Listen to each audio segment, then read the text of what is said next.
Humanos, que nos trae un tema importantísimo a colación que tiene que ver con el habeas corpus en el caso de los niños de las Malvinas. Bienvenido, Fernando, a este tu espacio Voces y Opiniones. ¿Qué tal? La invitación y un saludo a todos quienes nos escuchan. Gracias por aceptar esta entrevista que trae un tema de interés nacional. Nosotros hemos dado seguimiento también a lo que ha pasado después de el caso que conmocionó también a nivel nacional, que tuvo que ver con los niños de las Malvinas, y pues queremos saber cuáles son las novedades respecto a lo que ha ocurrido también con los militares que han estado involucrados en esto. Tú tienes, por supuesto, más información al respecto. ¿Podrías comentarnos a nosotros, a nuestra audiencia, qué es lo que está pasando actualmente? Sí, el día de ayer se reinstaló la audiencia de un habeas corpus que los abogados de los militares habían activado, argumentando la Ley Orgánica de Solidaridad Nacional. Concretamente, el artículo que hablaba sobre la prohibición de la prisión preventiva a uniformados que en el marco de su deber legal actúen en un conflicto armado interno. Este artículo es el 542.1 reformado del Código Orgánico Integral Penal. Lo que buscaban a través de este habeas corpus es que se deje sin efecto la prisión preventiva que se las había impuesto, señalando de que este artículo les favorecía como personas privadas de libertad. Y Allí, evidentemente, la respuesta fueron, bueno, hay algunas posibilidades en las que este tribunal puede rechazar el habeas corpus. En primer lugar, porque no es la acción adecuada para revisar una decisión que ordenó un juez penal. Recientemente, la Corte Constitucional ha señalado de que los habeas corpus no pueden entorpecer o interferir en la esfera penal, sobre todo cuando hay decisiones legítimas por parte de los jueces. En este caso, una prisión preventiva. El mismo juez penal que ordenó la prisión preventiva puede también revisarla y modificarla. Por lo tanto, esa es la vía, porque tenemos que entender que la medida cautelar es una medida instrumental y provisional, puede ser revisada en cualquier momento, pero únicamente a través de los jueces penales, no a través de los jueces constitucionales. Ese como primer punto. El segundo es una interpretación literal de este artículo, y me les voy a permitir leerlo. por favor. Cuando la persona procesada sea miembro activo de la Policía Nacional o Fuerzas Armadas, y el hecho investigado tenga relación con una circunstancia suscitada en el cumplimiento de su deber legal en el marco de un conflicto armado interno, en ningún caso se aplicará la prisión preventiva. Ahí se refiere cuando el hecho tenga que ver con el cumplimiento de un deber legal. El deber legal de los agentes del Estado por mandato constitucional es la aprehensión y la activación del uso legítimo de la fuerza. En este caso, lo que provoca el proceso penal es lo que pasa después, lo que no forma parte del deber legal de los agentes estatales, es decir, la incomunicación, luego de una detención, que se configura como desaparición forzada. Entonces, no hay ningún deber legal en incomunicar a alguien, más bien por el incumplimiento del deber legal es que ocurre esto. Entonces, aquí, interpretando literalmente lo que establece este artículo, no cabe para levantar la medida cautelar de la prisión preventiva de los militares. Pero además, también se refiere al contexto de un conflicto armado interno. Se pretende entonces decir que los niños pertenecían a grupos armados organizados. Grupos armados organizados que cumplían los dos requisitos de los convenios de Ginebra y lo que ha establecido la Corte Constitucional: hostilidad en los ataques y estructura organizada. Y evidentemente el contexto para la conducta de los militares no se adecuó en un conflicto armado interno.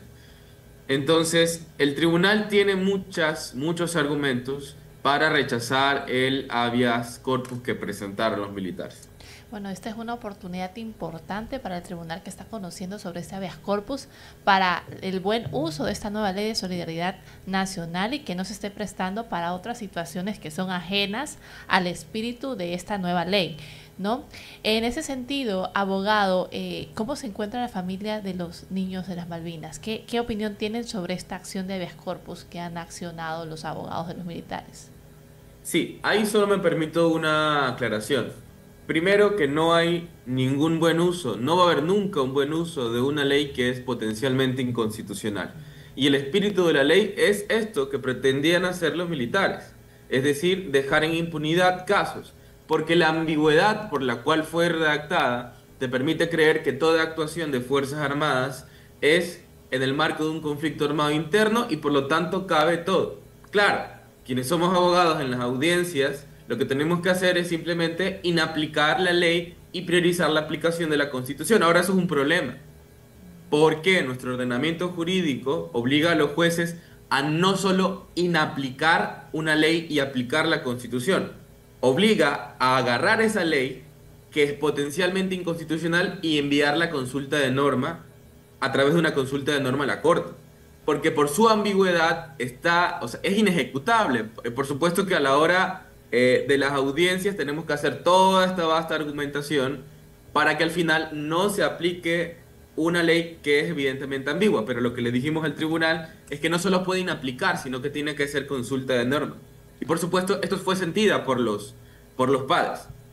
Con toda la argumentación que mencionaban los militares, tú podías interpretar entonces que de aquí en adelante cualquier militar o policía que resultado del uso de la fuerza mate a alguien, lesiona a alguien o desaparezca a alguien, entonces nunca va a estar privado de libertad preventivamente o, en el peor de los casos, tenga un indulto.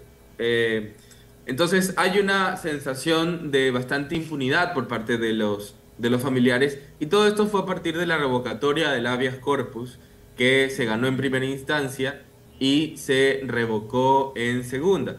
Justo el día de ayer se interpuso ya la acción extraordinaria de protección porque es un pésimo precedente para la Administración de Justicia Constitucional. Así es, abogado.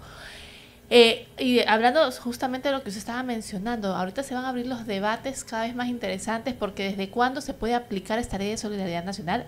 Yo comparto la opinión de usted, no se podría aplicar desde antes por muy favorecedora que parezca a los militares o militares porque no estábamos en un contexto de conflicto armado interno, ¿no? Para mí ese es el razonamiento lógico-jurídico básico, pero ¿cómo podría modificar esta aplicación para favorecer a personas que antes de la declaración de conflicto armado interno hagan un exabrupto en el tema del uso de la fuerza? ¿Es posible? ¿Habrá cómo flexibilizar esta aplicación? Bueno, en realidad el principio de favorabilidad existe, pero se la tiene que siempre analizar en casos concretos y también a partir de un análisis sistemático de las demás leyes. La Ley Orgánica de Solidaridad Nacional no es la Constitución. Yo tengo que interpretar las leyes infralegales con el resto de leyes que existen y también de las obligaciones internacionales que tiene el Estado. Entonces, por ejemplo, un ejemplo claro.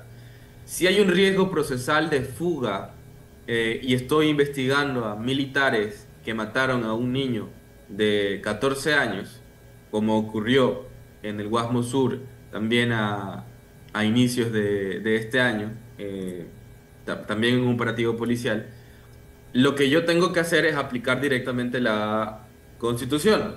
Fin. No es que la ley de solidaridad me dice que en el marco de un conflicto armado interno, bueno, analicemos entonces si esa conducta se aplicó o no en el marco de un conflicto armado interno.